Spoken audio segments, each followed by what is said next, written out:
Peace, family. So I wanted to share my story on how I first told my wife that I was HIV positive. I first actually told her before we were engaged. So at this point of our relationship, we were already talking about marriage, and I desired her to be my wife. But in order for her to be my wife, I knew that she had to know about my condition. So I had to get over this next big hurdle, which was telling her my story of being born HIV positive. My wife was actually the third person I had ever told in my life that I was HIV positive. The first person was a real close friend in high school. The second person was a close brother in the Nation of Islam, who was still a good brother and a mentor figure towards me. And then the third one being my wife. Before I actually told her, I was already thinking about it for quite some time.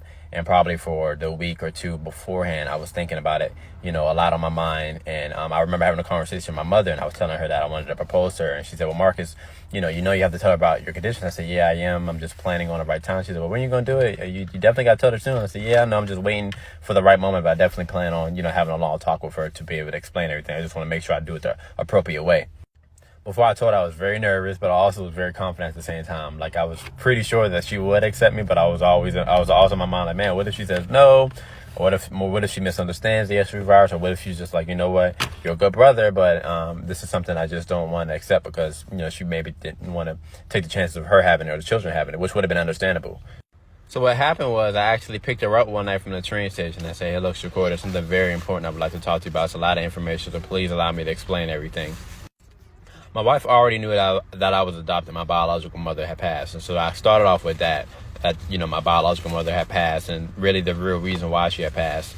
And so my biological mother actually passed from overdosing, and she was striving to get better and recover from drugs. But I think she was having trouble with sleeping, and so according to my aunt, she was prescribed sleeping pills, but she was complaining that they weren't working properly. And so I believe one day she took more than the actual prescribed amount, and she actually went to sleep, and she never woke up. So I actually explained that was a real reason how she passed, and that how she contracted HIV from using drugs, and I contracted it from her at birth. So I basically broke down and educated her that even though I had HIV, since I was undetectable, one, it's undetectable, and they're striving to have children, it's almost impossible for that other person to catch it or the future children. I could tell for her it was a lot of information, but she looked at me and she cried, and she said, I pray to Allah that one day we'll find a cure. Love you, babe, and I'm thankful to God for you and our beautiful family.